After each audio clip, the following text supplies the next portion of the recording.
Hello, everyone, and welcome to another episode of the Don't Screw Up Your Kids podcast. And you are in for a treat today. If you are a parent who have kids with talent, if you're a parent who has kids with talent, who love to perform, love to put on a show, love to perform in front of you, or maybe you have kids who are struggling in school, and you're like, you know what, we got to get something together. This is not working. Or maybe you have kids who have struggles controlling their own emotions. You are in for a treat today. I am super excited to bring to the stage Miss Lisa McClendon.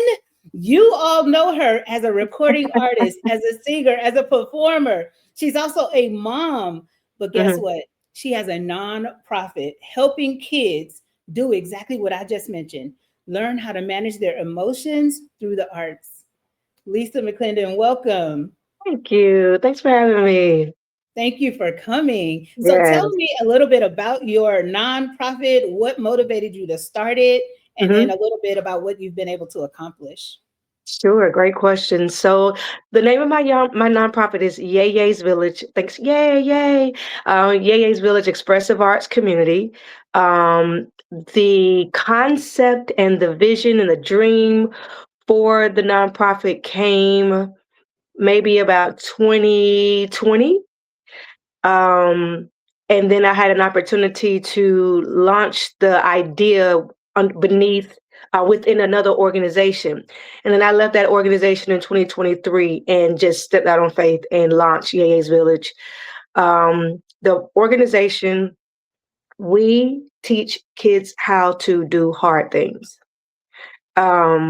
There's something that is backed by science, particularly neuroscience, that says learning comes in frustration and in contrast. When there's friction and frustration, that is when we learn. But oftentimes our kids quit.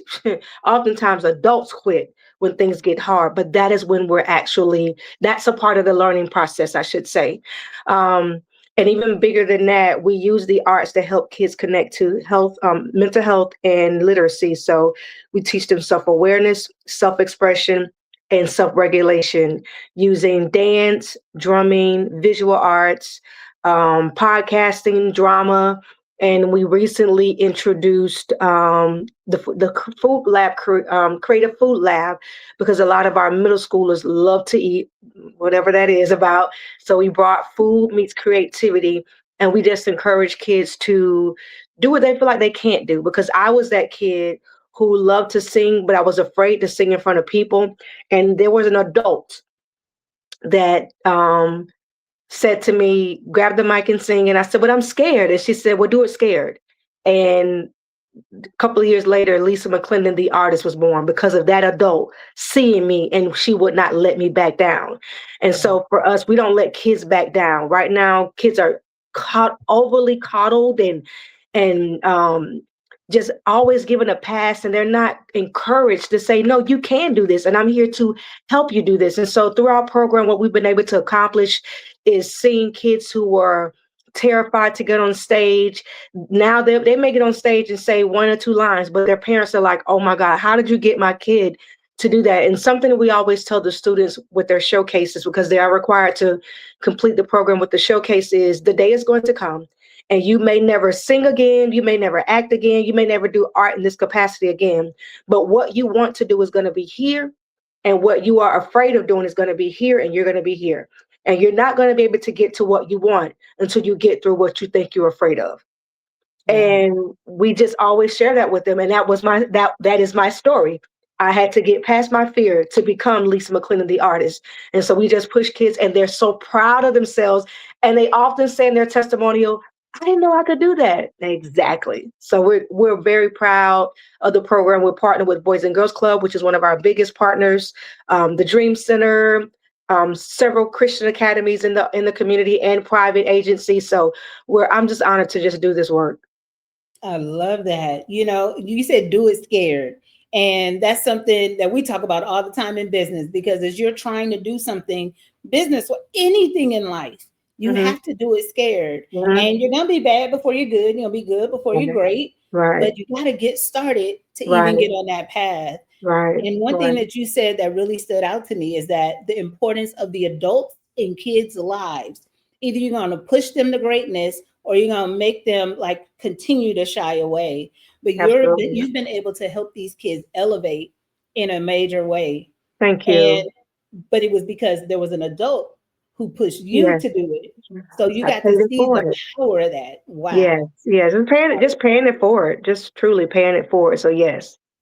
And I love what you had to say about the frustration and contrast. Like if something is hard, that's what's gonna push you to be great. Yes. Yes. So how I Yes. don't know, how can parents do more of that to push their kids to shine more? And my children are actually adults now. And I even though I know what I'm saying to be true, I even deal with the fear of telling my son like, "Hey, come here, let me show you this," because I'm like, "Well, he's 20. He probably doesn't want to hear it." Sometimes I think we feel rejection. We want to be our kids' friends, and I don't think anything is wrong with being a friend to your child with boundaries, of course, but not at the expense of um, not giving them all the tools that they need for the future. Because when they go, whether they go on someone else's job or have their own business, they're going to have to do things that they don't want to do. And it is our responsibility to give them every single tool in their toolkit that we can so that they can be successful. So I would say to the parent, when you feel hesitant or sometimes just give an excuse, I'm just tired, remember that your child's success lies in your hands. So when you see your child struggle in a certain area, you have to ask yourself, well, did I teach them? Did I give them the necessary tools to be in the place that they need to be? And so my thing is we have to do what is best for the children. So when we see them thriving, we know we've done all we can to help them. We can't teach them everything, but everything you got, give it to them. Everything you Yeah, got, give it to them. I love that. And because our kids are learning from the things that we do and the things that we Absolutely. say, Absolutely. and they Yeah, see absolutely. we also have to model not giving up when things are hard. And Yes. parenting is hard. Yes, yes, yeah, and I think you just hit it. A lot of and I just had this conversation with myself. Like some of my children are renters for me, and so they're here, but they're renters, and I will see certain things, and I want to challenge them on it, and I do, but I also challenge myself and say, well, where do they learn that behavior? They learned that from you. Like kids don't do what they hear, they do what they see. The brain is like a camera, and it no matter what you put in their ears, their brain is photographing what they are seeing and they are mimicking that behavior. So as adults, we have to take accountability for what we see in our children and be honest and say what we are seeing in our kids in the communities, they have witnessed that behavior within adults. And Hmm. so, even though they may or may not, sometimes they do know how to articulate. Well, I learned this from you. Um, they're learning it from us, and they're regurgitating it, and now we mad. Hmm. It's like you mad, but they learned it from us. So, as an Hmm. adult, as a community, we have to do better. Yeah. I remember my kids were very stubborn, and I was like, y'all got that from y'all daddy. And then, then I thought about it, I was like, wait, I'm just as stubborn. I was like, oh, they're doomed. They get it from both sides, you know. But Yes, their minds are constantly recording everything around them, yes, yes, And yes. even if you don't think they saw it and they heard it, Hmm. and their brains Hmm. will bring it back. And Hmm. like, if they don't have the language to communicate, I actually learned this from you. We'll see that fruit Right, produce.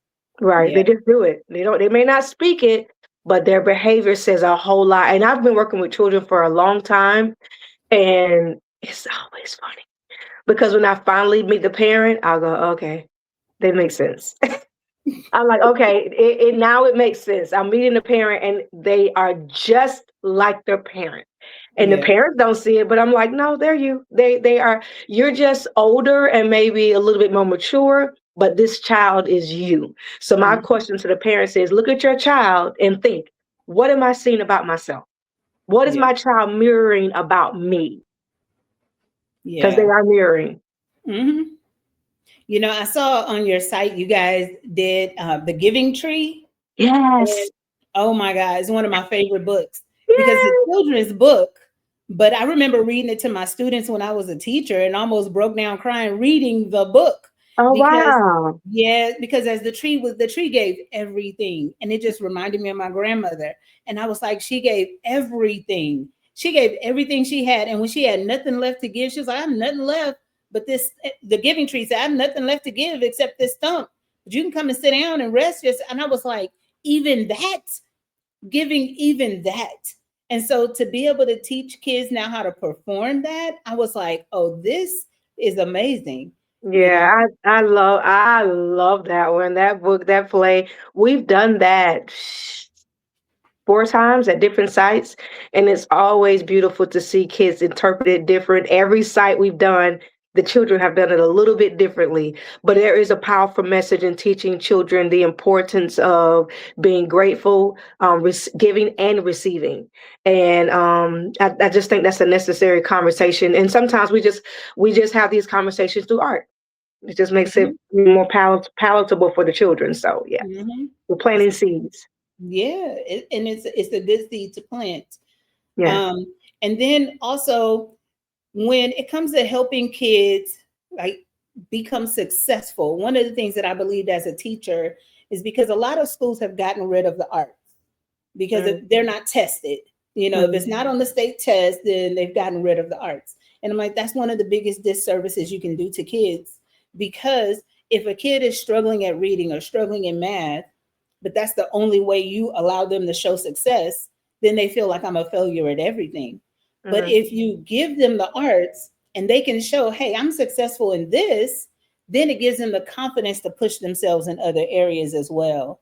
And mhm, so giving kids the arts and allowing them to now take that and use it for literacy to build also their emotional intelligence so they can even stay focused in class for the mhm, lessons.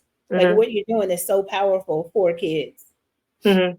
Yes, definitely. It's necessary, and we just that's like I said. I'm just honored that we're doing this. So yeah. Yeah. Now, what are some of the challenges you may have faced having a nonprofit? Oh, so earlier we were talking about that mouse running on the back or the hamster on the wheel and behind the curtains. And when you were talking about just moments of tears and trying to keep ourselves together, I remember when I first got received our first grant from the county. And if you know anything about county funding, they have a lot of stipulations, a lot of rules and regulations and policies that you adhere to.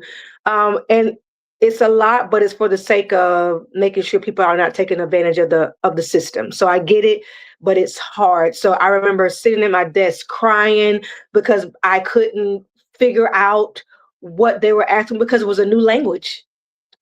Now, this goes back to what we talked about and what you just shared again about that frustration and that learning. Um, so when I first started, those first 3 months were like so hard because I would literally be reading and I just could not understand what they were asking. And I'm like, what are they saying? And I had no choice but to, it wasn't like I could walk away because I had these people's money. You know what I'm saying? So I had to I would sit for hours trying to figure out, submitting things. They would send it back and say, that's wrong. Can you do do this over? And since by the third month, fourth month, I remember sitting at my desk laughing because it was time to do my submission for the previous month. And I sat down, the anxiety was gone because I would have anxiety every time I had to sit down because my body was like, we don't know what we're doing. But my brain was like, but we're learning. And sometimes we listen to our bodies and our bodies can trick us because it's just trying to protect us. It thinks, but we have to say, no, you're fine. Come on, let's get it together. But I remember sitting there and I was like, remember when this was hard? Remember crying? And now you're just, and I hadn't even realized I was just whizzing through, updating all the information to send through. And I stopped and was like, wait a minute. No, you didn't give up and now you know. And it's just like, that is so true about frustration and friction and how we stay the course. Science shows us that what happens in our brain is there are new pathways that are being built. And if I can just share this and bring it down so it's an everyday language, it's like you go to work the same way every day. Every day you go the same way to work. And one day you decide to go to work and then there's a big construction and there are detour signs. And now you have to go a different way. Well, your brain just learned a different way to a destination. It's just learned something new. And now you're driving, you're like, I didn't know that was there. Mhm. Where Oh my goodness. And that is what learning does. And it's frustrating because now you have to pay attention because this is a different way. The old way, there's sometimes if you go to work every day or you go where you go to church, whatever, what the grocery store, you don't almost you don't even remember getting there because it's autopilot. You don't even have to second guess or think about it because you're so used to going that route. But when we go a different route, when we do something different, when we learn something new, it forces our brain to pay attention to something new. It builds a different pathway. It gives us a new direction, a new approach, a new perspective. That's why we cannot rob our children of friction and frustration, because that's when they start learning and they open their perspective, they open their minds, and we have to give them that. We have to give those kids that. Yeah. And if you allow them to give up, what you're teaching them is when something gets hard, give up. Right. And then their brain shuts down. Yeah. What happens when the detour shows and you can't get to work or you can't get to the grocery store? You go home? You're teaching them to go home, to retreat. Yeah. You're teaching them to retreat. Mhm. And I want to circle back to something you said when you were talking about, how they took art out of the schools. Parents, don't allow that to stop you and deter you, because they don't value the power of the arts. It's not just about doing something fun. It does something for our brain. It does something for the learning. It's like the nutrition for the learning process of math. When you were talking about math and other things, being in art in different capacities, in all capacities, it supports their brains to be able to process when they're learning those things. So if your school isn't getting it, give it to them at home. Get them a coloring book and require them to sit down and color for 30 minutes or 15 minutes.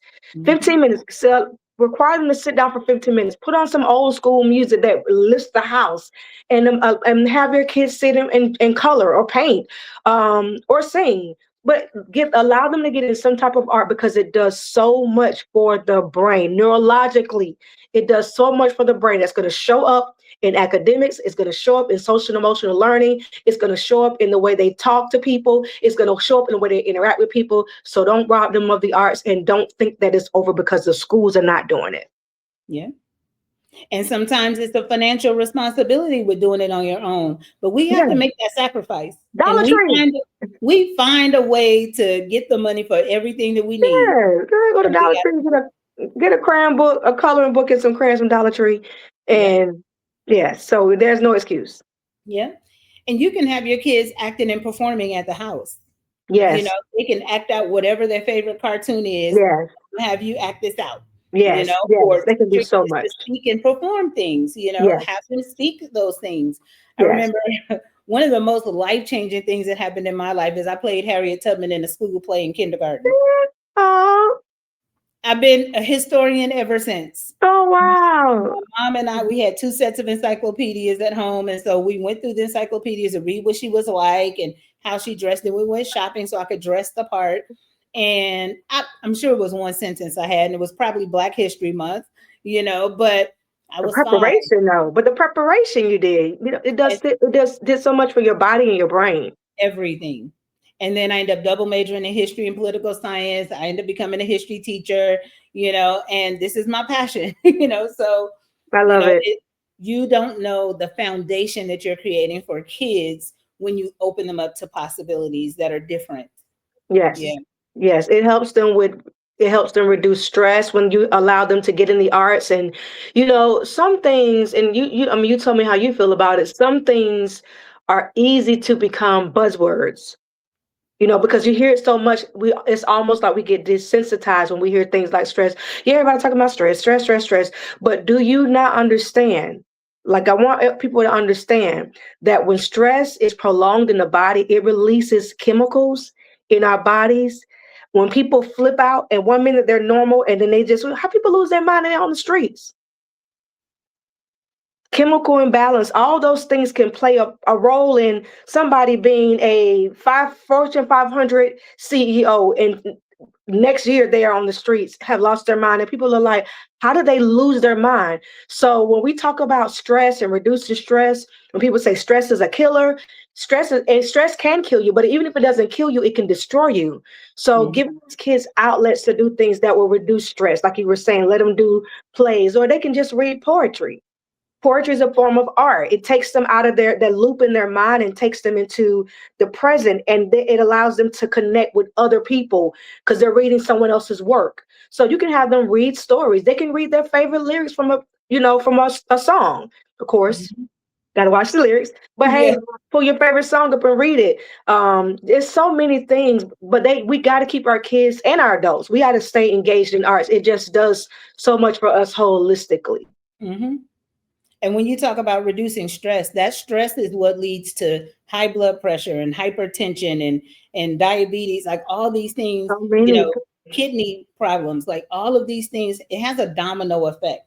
Yes. And it starts with people being able to manage their emotions, because Mhm. they say life is 10% of what happens to me, but 90% of how I respond to it. And if Mhm. you teach kids how to respond better, now they're set up for success in managing Mhm. their emotions. So Mhm. now when it comes down to something happened that could be offensive, how do you choose to handle it? Mhm. How That's do you right. choose to respond to it? How do you internalize that? Or do you Mhm. just say, I understand something about that person and they need to manage their emotions, but I'm not going to Mhm. let you get me off of my path. Mhm. One of the things I saw on your website is that you guys focus on mental health. Yes. And that is so important. And we're seeing Mhm. kids, especially through COVID, like suicide rates Yes. went up Yeah. and things like that, because kids are not able to, manage their own mental health and they need support. Mhm. Mhm. How are you all able to help kids with their mental health? So we pretty much stick to the foundation. We teach them self-awareness. So teach them how to identify and understand. Three pillars we use again is self-awareness, self-expression, and self-regulation. This year, the new school year, we just introduced resilience, and we're doing a lot more brain talk. So helping kids to understand how to take care of their brain. One of the main things we teach them is about the importance of sleeping well, healthy sleeping.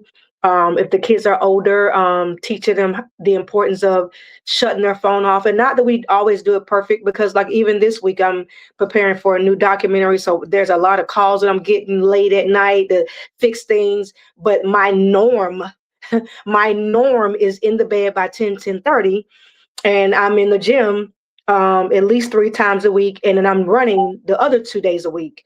Normally that's my norm. So teaching kids how to have healthy habits, even though there may be seasons where things are chaotic, but this is my norm.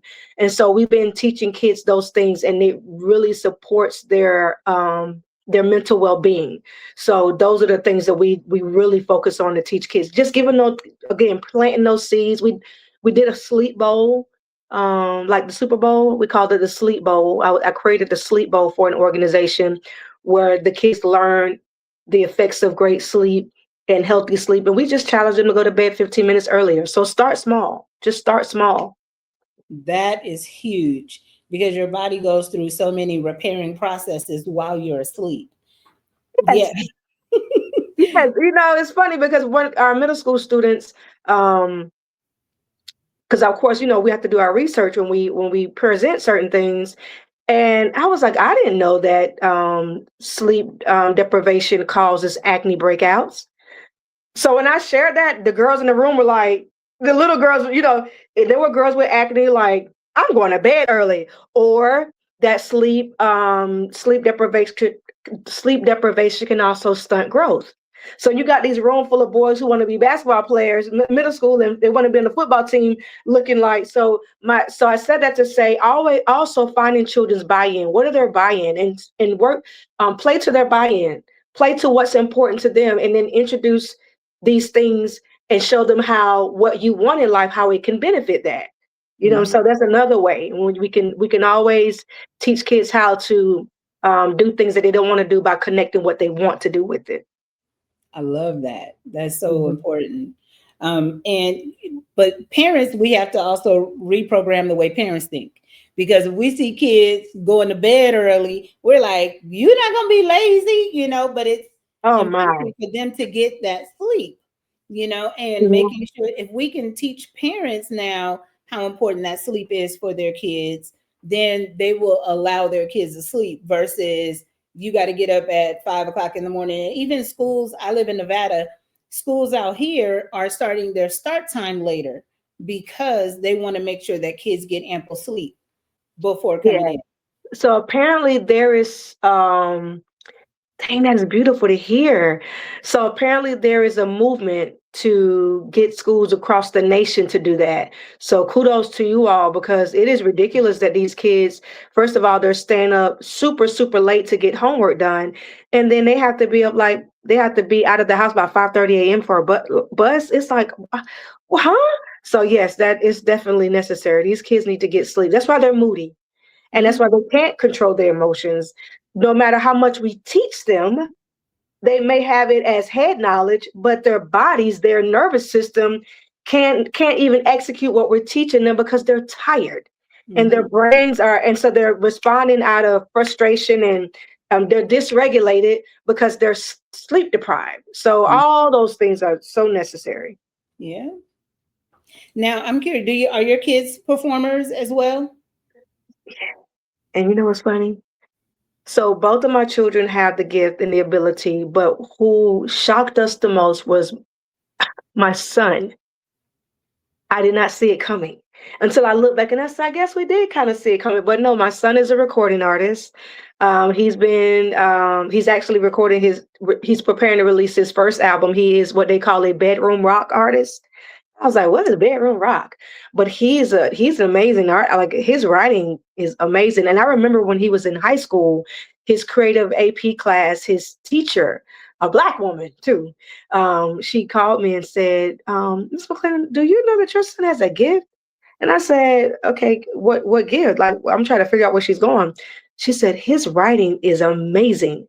And she said, I want you to look at his writing. And I was just like, you wrote this? And he's like, yes, ma'am. And I'm like, oh my God, I didn't know this kid he was such a great writer. And so now he's a writer. He's written for artists internationally. And now he's preparing to drop his first album. And my daughter, she's more of a hands-on visual creator. And so you see, she sings too, but you see her give comes out in visual arts, and she creates sculptures, small sculptures with clay. She loves some clay work. She loves to do hair, which I tell is art too. So yeah, it's coming out in them too. It's coming out in them as well. I love it. Now, what was your parenting style like when I know your kids are grown now, but as a parent, what was your parenting style like? I went through different stages of parenting. So I had uh, s- I would say I had a very passive parenting style at one point in their lives because I had entered into a second marriage who was not their father. And at the time, I didn't know I was in an abusive marriage. I didn't know that at the time. And so to deal with the abuse that I was going through personally, I was the opposite to the extreme with them. So not really keeping them accountable the way I should have, kind of letting things slide. And then when I was able to divorce and get out of that relationship and see, from a bird's eye view, that's when then I went to authoritarian parenting out of fear, trying to recall the years that I lost per se. And then um, over time, I just began to find that easy balance of, I'm gonna let that slide. This is a teaching moment. No, you're gonna do this, and just learn the balance. But over time, I had to learn that balance, and now I think we're pretty much here. They're adults now, and so my Right. thing is, I respect who they are. I don't pretty much give them directives. I ask them, I ask questions. So what do you think about that decision? Why did you make that decision? What do you think the long-term outcome is going to be? Because I always tell them, I don't ever want you to say, I didn't tell you. Even though I missed a 8-year window of not being what you needed, It's never too late to be a parent. I want parents to hear this. Maybe the style of parenting may need to change based on their age, but it's never too late to parent. We're always parents. So we may just have to do it a different way. We may become a coach the older they get. So now I just coach them. And I try my best to be the example. If I see a pattern, I'm like, well, you need to change your pattern. You can't tell them to pick their shoes up if your shoes on the floor. You know what I'm saying? So that's another part of parenting for me, is being an example. Nice. And what was your upbringing like? My And where are dad you was more from? my father was more passive, at least towards me. And my mother she wasn't authoritarian. She was like right below it. I forget what that term is, but she was right below it, in the middle. She was a little harder on me though than my other siblings, I think. But I think because she saw something in me, and she didn't want me to make the same mistakes she made. Like, I recently found out my mother was a singer. I didn't know that. All these years, I didn't know that. So it made so much sense to the reason why she was so hard on me about, singing and doing art. She was big about staying on top of me with art. And when she noticed I had a gift in fashion design, she stayed on me. She never let me throw my work away. I still have drawings when I was in middle school. I still have them. I still have those because of my mother. But having those got me into art school because of my mom. Nice. And where are you from? I'm a Floridian from Florida. And you were born and raised in Florida? Yes, I born and had raised no in Florida. idea. Yes, now Okay. I've lived other places, but I was born and raised in Florida. Okay. Yeah. And you were raised in a two-parent household? Yes, I was raised in a two-parent household up until I was 15. My parents divorced in 15 when I was 15, and life for me changed drastically. And if you want to hear about that, you got to go check out my documentary, The Other Side I'm of the dying. Spotlight. Please talk about it because I'm Yes, dying to check out that documentary. yes. So my new documentary, my first documentary, The Other Side of the Spotlight, a Lisa McClendon story. It talks about, it's a biography of my life, but it talks about what happens when a child doesn't have the tools to be the person they're going to need to be as an adult, as an adult. So it just follows a major event that happened in my life when I was much younger, and then the adults not knowing what tools to give me, how it just impacted me as an artist, how it impacted me as a wife, how it impacted me as a mother, um, the things that happened to my body, the emergencies that I had, the medical emergencies that I had to deal with, and the church's inability, or their inability to know what to do about it, and how that played out. You have to see the documentary and how adults affected me, and the other people around me, the roles that adults played in my life that either helped or hindered or damaged me, and how I had to figure out a way to come up out of that trauma. Because that ultimately, as an adult, despite, not, I want to say despite, even though we know we have all dealt with things, when we become adults, and sometimes we just have to take our lives in our own hand. We can't say, well, like you said earlier, well, my mama, this is what I always been. My mama raised, this is who I am. But you don't have to stay that way. Mm-hmm. There is science that says that we can change. I remember learning this thing called epigenetics. I encourage people to look it up and read it for yourself. And I remember reading it and I was thinking, oh my God, so you mean to tell me I don't have to be like my mama? You mean to tell me I can change? Yes, we can. We don't have to remain in the place we're in. God has fixed all of that. God has fixed all of that. And so, yeah, we can definitely change. And there's stories about how I had to decide that I'm going to change for me and then for the people that I love, despite what I've been through. I love that. Now, how do people find your documentary? Yes, so the documentary will be released in May. I would say the best way is to follow my social handles, particularly IG, Instagram. I am Lisa McClendon with two C's. I do have a link tree that will send you to my website, but I don't know. Just hit link, go to Linktree and look up Lisa McClendon with two C's. That's another way you can find me. Okay. And I'll be sure to drop it in the description as Sure, well sure, sure, for this sure, video. sure. But Yeah. that is huge, and there's always a moment in our lives that shifts us in a way. I saw one of your videos on YouTube where you were talking about forgiveness and the importance of forgiveness. Mm-hmm. People don't need to, especially people who have negatively impacted you, don't need to live rent free in your brain or in your Absolutely. mind. And my mom died in 1991 when I was 15. I didn't forgive her until 2019 Oh, for wow. things that happened in my life. And Okay. I'm like, I wish I Gotcha. had gotten over it sooner because my grandmother was impacted, and my mom she wasn't intentionally bad for me, but she used drugs and she married the wrong person and Mm-hmm. stayed with him, Mm-hmm.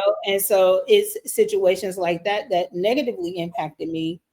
I didn't get over it for a long time, Mm-hmm. but working through that process to get to a place where we do forgive, there's freedom in Yeah. that forgiveness. Yes, for sure. Yeah, it's definitely the biggest gift to us for sure. And I used to hear that all the time. I'm like, what do y'all mean? It is because it's so burdensome.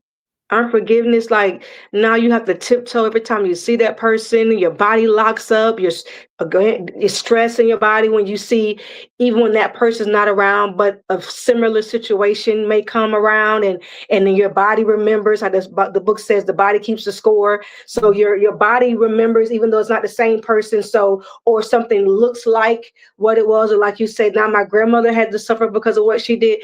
It just weighs on the body. It ages you. Unforgiveness ages you. It Mm-hmm. it affects your immune system. And so at the end of the day, not walking in forgiveness only affects your body. People Mm-hmm. ain't even thinking about us. People will hurt us and move on, and Mm-hmm. hurt us, won't apologize and move on, and we're still locked in hurting ourselves. Mm-hmm. So do it for yourself. If nothing else, I will not let you live rent free in my head. I will not let you steal my energy. No, I gotta forgive. And then you're unproductive with the people who deserve your good energy. Yes, yes, yes. And it's a self-inflicted wound. You're not only hurting yourself, but like you say, you're not productive to the people around you that really love you. You're not Mhm. able to give them because you're wounded. Yeah. And when we're wounded, it takes our energy. It's good we can move when we're feeling good and we're healthy. But when you're wounded, it drags you. So it drags you from your success. It drags you from love. It drags you from community. It's just not worth it. Yeah. I have to forgive.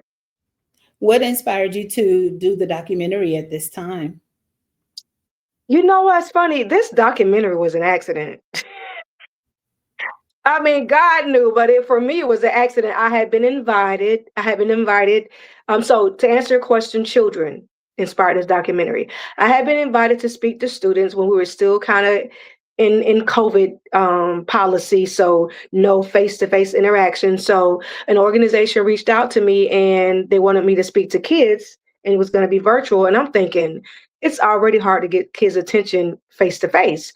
I'm not getting ready to sit here and just talk to these children. So I was like, well, what can I do? And I said, you know what? Instead of talking to them, make it a documentary, into a documentary. So I did an amateur documentary. I had photos, and it was it was a very good documentary. I was very proud of myself. But it was amateur, and it was just to capture the kids' attention. And I showed it to my mother. Here she go again. Everything I do, my mom was always championing me. And my mom said a year had passed. As a matter of fact, the organization called me afterwards and said, "You are the first speaker that our kids actually paid attention to. Thank you so much. They really enjoyed it." So I showed it to my mom, and she was like, "Oh my God, Lisa, that was really good. You did that." I was like, "Yes." And she said, "Why don't you post it?" And I was like, "Because it was a speech for kids, you know." She said, "No, I think you should post that." So I posted it, and all of these investors started DMing me on LinkedIn and was like, "What are you doing with this?" And I'm like, "What am I doing with this? This was for..." And long story short, one investor, she put her money, she beat everybody to the punch with the money. She was like, here's the contract. She moved on it. She didn't want anybody else to get it. And she gave us the money to go ahead and do it professionally. I was able to hire a videographer crew, a director, fly people in, that is the story behind the Mm. documentary and how it came to be. And it did morph into in more evolved story when we did it professionally. Like I did, there's a lot of part of the story that I didn't tell um, for the kids that is in the final documentary, and I just it just kind of evolved into your story is about survival, and you need to every part of the story let that be about overcome what you've been through and overcoming and surviving, and that's how we got to where we are. Wow. I know it's going to be amazing Thank because you. you're a person who doesn't put on a show for people in a Mhm. way. You are transparent, and the good, the bad, and the ugly, people can expect to hear it all from you in Mhm. an honest way. And so I look forward to seeing it. I Thank know you. you have some dates coming up in Florida. I Yeah. saw where you have screenings. Yeah, we have a screening in Miami, Florida on the 11th of April and one on the 18th in Tampa. We just added Rhode Island, Providence, Rhode Island for May 23rd. And we're currently in talks. San Diego, California just called us. So San Diego, California. And one other Charlotte is reached out and as well who wants to bring, but we don't have the dates for those yet. So yeah, we're just doing some pre-screenings. The pre-screening is a pre-screening of the documentary, fireside chat on mental health, and then a concert Mm, of yours truly. So it's a whole experience, the live one-on-one, and then again it'll be global on May 29th. nice. Well, I'm definitely looking forward to that. Yeah, thank Because you. Thank you you. talked a lot about the growth that people need to have, and it's a mindset, and it's a way of life, having a growth mindset, and it's so important because nothing, as you were talking about the brain, nothing is really fixed. Everything can change, and you, as long Yeah, as you put in that work. yeah, And yeah, so yeah. all the hurt that we've experienced in our lives, it's a matter of what we do with it and how we Mhm, grow from it, how we learn, and then how we help other people learn. And I mhm. can see that you've used all of your gifts to help other people Yeah. in such a way. And I hope that you receive everything that you need to receive back, Thank because you. Thank people you. who give and give, oftentimes people don't know that you need to receive back, you know? Yes, yes, yes, yes, yes, we do. And I also learned that in my giving, I need to include myself in that giving, in that list of giving. So I always give to myself first, despite what we've been taught. I've learned over time that I can't give you something I don't first have for myself. I can't give you a ride if I ain't got no gas. So I constantly continue to gas myself up first so that I Oh, can give to other people. And it's important for me to take care of myself first. that's good. Now, how can you encourage other parents to also take care of themselves first? I was gonna say that. I thought you were gonna say, how can you encourage parents? And I was gonna say, that's it. Take care of yourself first. The way I would encourage you parents is the analogies that I just gave. I want you to picture yourself um, driving frantically, looking at your gas needle, and your needle is past E. And as you're trying to find a gas station, people are constantly waving and flagging you down. Can I get a ride? Can I get a ride? And you know that if you give these people a ride, not only will they be on the side of the road, you're going to be on the side of the road. So I want you to remember that when you give to yourself, you are not only positioning yourself to make it to your destination, you're positioning the people that you're connected to make it to their destination as well. Do not neglect the needle past E. Do not neglect the what they call it, the trouble light on in your car, the engine light. Do not neglect those things. And I would say this: oftentimes I don't wait till my car is on E to go get gas. I just know at a certain place it's time for me to go get gas. It's time for me to take a day off. It's time for me to say no. I'm not answering any more phone calls, even if I sit for an hour. It's time for me to get some sunlight. All the natural things that God has given us that we don't oftentimes we neglect. We're so it's so inundated with technology, but our bodies need fresh air. It Mhm. needs to be in nature. It needs to hear the birds. It does something for our body. It's taking us back to our own Eden. We don't have to be in the Garden of Eden itself, but God has given us our own eating experience. It replenishes us. It reminds me of the scripture in Psalms 23 when he says, "You lead me beside the still waters and restore my soul." We get restored in nature. We get restored in the sun. We get restored in the wind. And the things that deplete us is technology. The things that deplete us is the texting. How much more do you get when you get on the phone and call someone? And I'm having to work on this because I'm a texter. And I'm like, you got to hang up the phone and call people. It's something about the gift of their voice in my ear as opposed to me texting. We got to go back to some of the more organic things because that's who we are. And then let technology and everything else highlight the experience. But our experience has to be in what God has already given us so that we can be the best for our children. Yeah. And that's free. What to say, anything in life free is always the best things, right? So Yeah. yes, but you deserve it. Parents, you've done your job. You deserve it. You birth these children in the world. We want to continue to give them more, but a lot of times we don't give them more because we have nothing left to give. Give to yourself first so that you And, have something to give to others. yeah. And then, as we said, kids are watching you. And if they If you're see you watching. neglecting yourself, then they continue that cycle. But Right. I also love you said, even if you only have an hour, and even if it's you got 30 minutes or 10 minutes, go outside, And get do it some and then sunlight. do 10 minutes every day. Just Yep. do it every day. Yep. That's my little treat for myself. And It's like you said, necessary. what you were teaching the kids, go to bed 15 minutes early. Like those little increments magnify over time, Yes, especially when you're doing it every day. yes, So your yes, body needs that. And so yes. you depriving your body of the extra 15 minutes every day is going to have a compound effect. But then when you give it Right. to yourself, it's going to have that compound effect. I love that. I love that. The compound effect, girl. I love that. It's beautiful. Yes, Yeah. ma'am. I love that. You're right. Yeah. So what's next for you besides the documentary? Well, that's it. We staying right there. The documentary is that we're not even thinking beyond that. I mean, of course, the nonprofit will continue that, and coming up for our new year for the next school year, preparing for that.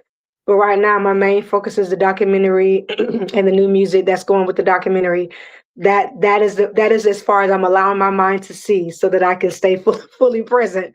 So Yeah. that's what we're doing. Yes. But see, I didn't know there was new music with the documentary. Yeah, because you kept pulling. You pulled it out of me. Yes, we have a little treat, so y'all stay tuned. Just keep your ears open. A little treat that's coming really, really, really, really soon. I'm so excited about that. Thank I'm you. so excited. Now you're with the nonprofit, it aligns with the school year, or how does that work? We do it in the summertime as well. Okay. Um, but yes, so yes, it's all year round. We have contractors all year round, and so right, yeah, we're here, and then we'll take a break, and then we'll get ready for summer, and then we'll be back for the school year. And if you guys are interested in checking out our nonprofit, it's yeyesvillage.org. That's YEYES as in Sam village.org. Yep. I'll have the link for that as well. Okay, cool. Yeah, so I'm super excited for what you have coming up, what the Thank you. kids have in store. Thank you. You're a blessing to Thank life. you. You're an Thank you. asset to everybody's life, and I appreciate you so much. Thank you. Thank you for this time. I appreciate it. Yeah, any final words before we go? Um, I love it. I love the title of your podcast. Don't mess up your kids. Did I say it right? Don't screw up your Don't kids. screw up your kids.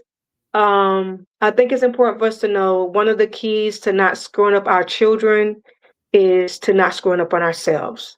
I think that's just important as parents. We can't between you and myself. We can't stress that enough to the listeners.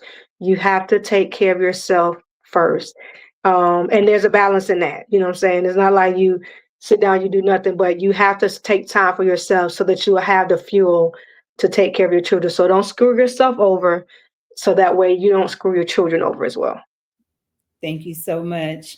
Well, I appreciate you. Thank Thank you for taking you. this time. Wish Yes, you much success with the documentary. thank you. Hopefully, I can get to San Diego. I'm in Vegas area. If I said it But like that. you come to the West Coast. I got to come to San Diego. I'll keep you posted. You got my All email, so right. I'll keep you posted. Thank you Thank so you much. so much. Have a great rest of your You day. too. Thank you. And everyone, thank you all for tuning in to another episode of the Don't Screw Up Your Kids podcast. Please check the links below so that you can have access to Yeye's Village, so that you can be on alert for when the documentary drops, because you do not want to miss it. Thank you again for tuning in, and I'll see you on the next episode of the Don't Screw Up Your Kids podcast.